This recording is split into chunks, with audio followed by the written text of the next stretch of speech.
कभी कभी एक बहुत बड़ी कामयाबी एक बहुत बड़े हादसे की वजह बन जाती है। सुनने में अजीब लगता है ना।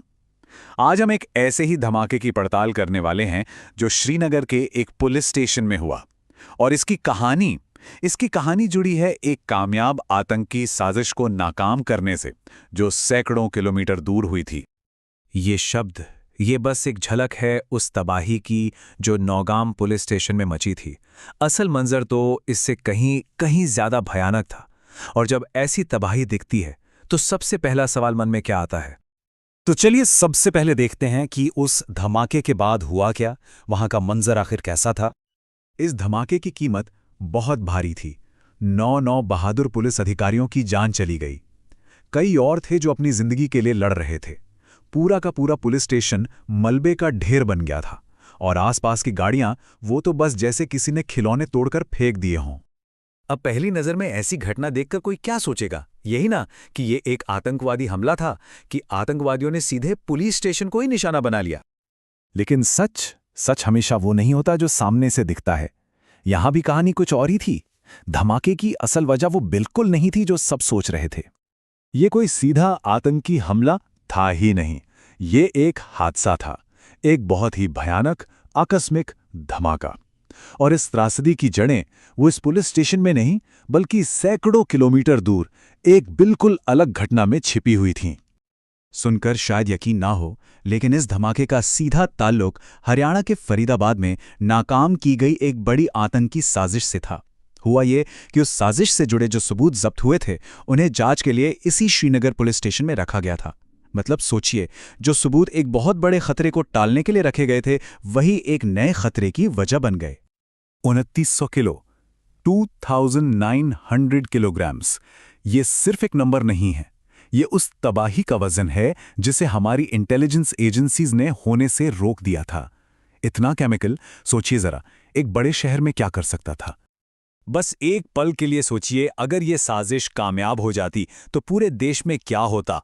एजेंसियों की मुस्तैदी ने न जाने कितनी जानें बचाईं। लेकिन किसी को भी इस बात का अंदाजा नहीं था कि ये टला हुआ खतरा एक नए और भयानक रूप में वापस आएगा। तो सवाल ये है कि आखिर ये कौन सा केमिकल था जो इतना खतरनाक साबित हुआ। चलिए अब इस अस्थिर सबूत के बारे में जानते हैं। इसका नाम है अमोनियम नाइट्रेट। अमोनियम नाइट्रेट की एक दोहरी पहचान है, और यही इसे इतना अनोखा और खतरनाक बनाती है। देखिए, एक तरफ तो ये खेतों में जान डालता है, ये खाद है, फर्टिलाइजर है।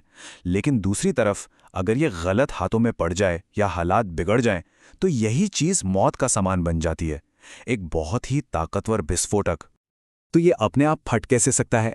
बस दो चीजें चाहिए, बहुत ज्यादा गर्मी और ऐसी जगह जहां हवा का आना जाना ठीक से ना हो, मतलब खराब वेंटिलेशन। बस ये दो हालात इसे एक टिक टिक करते बम में बदल सकते हैं। इसकी ताकत का अंदाजा लगाना हो तो बस साल 2020 के बेरूत पोर्ट धमाके को याद कर लीजिए। उस एक धमाके ने पूरे शहर को हिलाकर रख दिया था, और वो तबाही भी इसी अमोनियम नाइट्रेट की वजह से हुई थी, जिसे गलत तरीके से स्टोर किया गया था। और यही जो इसकी दोहरी पहचान है ना, इसी का फायदा आतंकवादी संगठन उठाते हैं।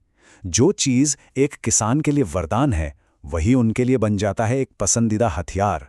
इस आम से दिखने वाले केमिकल से वो भयानक तबाही मचाते हैं, और वो इसे और भी ज्यादा खतरनाक बना देते हैं। कैसे? वो अमोनियम नाइट्रेट को डीजल या मिट्टी के तेल जैसे किसी फ्यूल के साथ मिला देते हैं। इस मिक्सचर को कहते हैं ANFO, यानी ammonium nitrate fuel oil.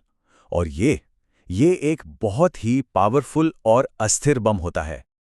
Jaish ए मोहम्मद जैसे आतंकी ग्रुप इस तकनीक का इस्तेमाल करने में माहिर हैं।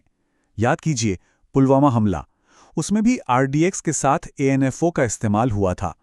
और जिस फरीदाबाद सेल की हम बात कर रहे हैं, वो भी इसी ग्रुप से जुड़ा था। मतलब एक खतरनाक पैटर्न साफ साफ दिखता है। तो अब आते हैं सबसे जरूरी सवाल पर। इस पूरी घटना से हमें सबक क्या मिलता है? देखिए, श्रीनगर की यह त्रासदी एक बहुत बड़ी, एक बहुत जरूरी चेतावनी है।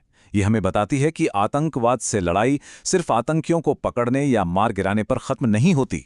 उनसे जब्त किए गए सबूत, खासकर इस तरह के केमिकल, अपने आप में एक टिक टिक करता हुआ टाइम बम हो सकते हैं। अब ऐसा भी नहीं है कि इस खतरे को लेकर कोई नियम कानून नहीं है।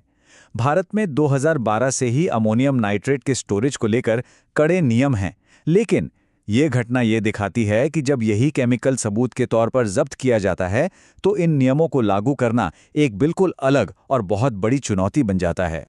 और यहीं पर आके हम एक बहुत ही मुश्किल सवाल के सामने खड़े हो जाते हैं। हमारी सुरक्षा एजेंसियां उन सबूतों को कैसे महफूज रखें ताकि वो सबूत जो एक नाकाम साजिश का हिस्सा हैं, वो खुद एक नई तबाही की वजह न बन जाएं। ये एक ऐसी दुविधा है जिसका जवाब ढूंढना ही उन शहीद अधिकारियों को सच्ची श्रद्धांजलि होगी।